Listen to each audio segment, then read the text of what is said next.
Assalamu alaikum guys, and welcome to Daryeel Kitchen, home to delicious food made simple.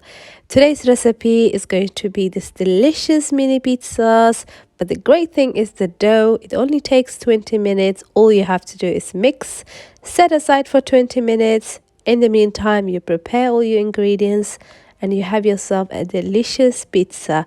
I chose to do the mini pizza so you can also see my version. However, you can just do normal ordinary pizza using this dough, and it doesn't take a lot of time. It's such a great recipe to have, especially if you have little ones or you just fancy a pizza for yourself. It's such a great thing to do.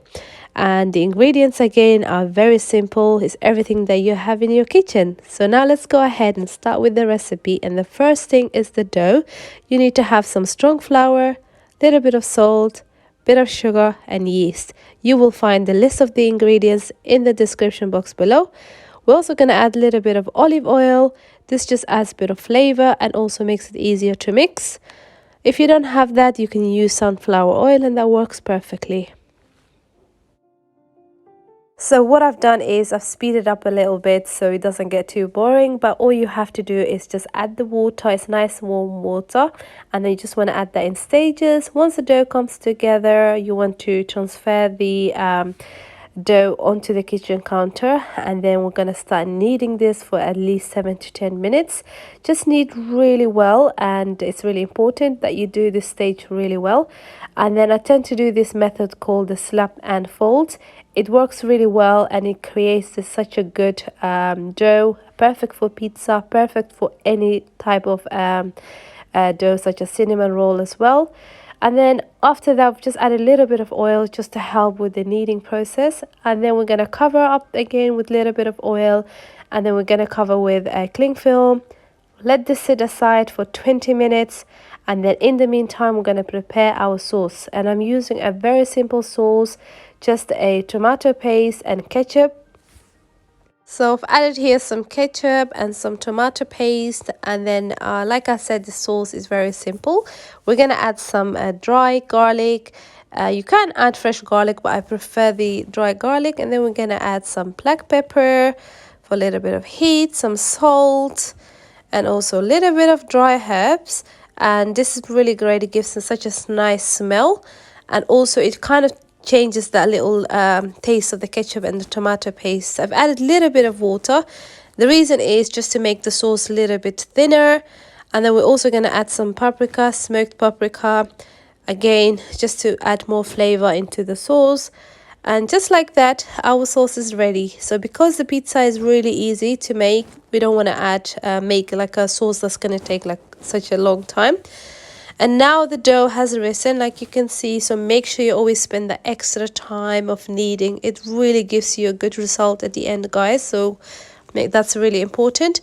So next we're gonna roll out our dough, and make sure you just roll out really into a nice rectangle or a circle, whichever way, doesn't matter, because at the end of the day we are gonna cut this into little circles. This pizza really serves crowd really well, especially if you have a large family or you've got an event or a party. It really works well. So I'm using a little cookie cutter that I have, but you can use a cup as well. As soon as you do the cuts, you just want to stretch them out a little bit. So I don't like them all the way circle. I just like to make them a little bit slightly long or oval shaped. But it's all up to you. It doesn't matter. Any size or any type would work. You could make this into a square pizza and it still be delicious. So now what I'm doing is just pressing down the middle of the pizza just to create a little slightly like a bucket. So when you apply the sauce, it kind of sits there rather than just not. If you don't do this, then the sauce just sits on top, so it doesn't really apply well. And then just apply the sauce generously, or it's all up to you how you like. Some people like less sauce, some people like more sauce. So but I just like to apply. There's no perfect way of doing this, and you can see it's not perfect, but at the end of the day the taste is delicious. and you can see the method is not complicated at all. It's something that you could do with your little ones and they will enjoy. And the next thing is the cheese, and what I've done is I've mixed some mozzarella cheese and some cheddar cheese, and then I just apply. The great thing is that you can have any type of topping on top of this pizza. You can have some chicken from dinner of last night, or tuna. You can have some vegetables on top, sweet corn. I mean, the choice is endless. At the end of the day, you're gonna have a delicious pizza, and that's all it matters. Now that the pizza is ready, make sure the oven is preheated, and I'm going to bake this for about 180 degrees at least for 9 to 10 minutes. Make sure it's in the middle rack Our mini so the pizzas pizza are gets a ready, nice, freshly baked, heat and they throughout. smell amazing and also delicious.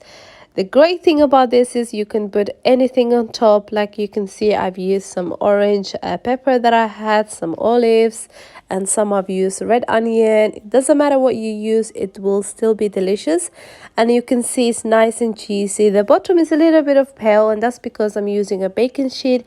If you don't use a baking sheet and use the baking tray directly, it will give a bit of a color. But otherwise the pizza is ready and it's ready to be enjoyed.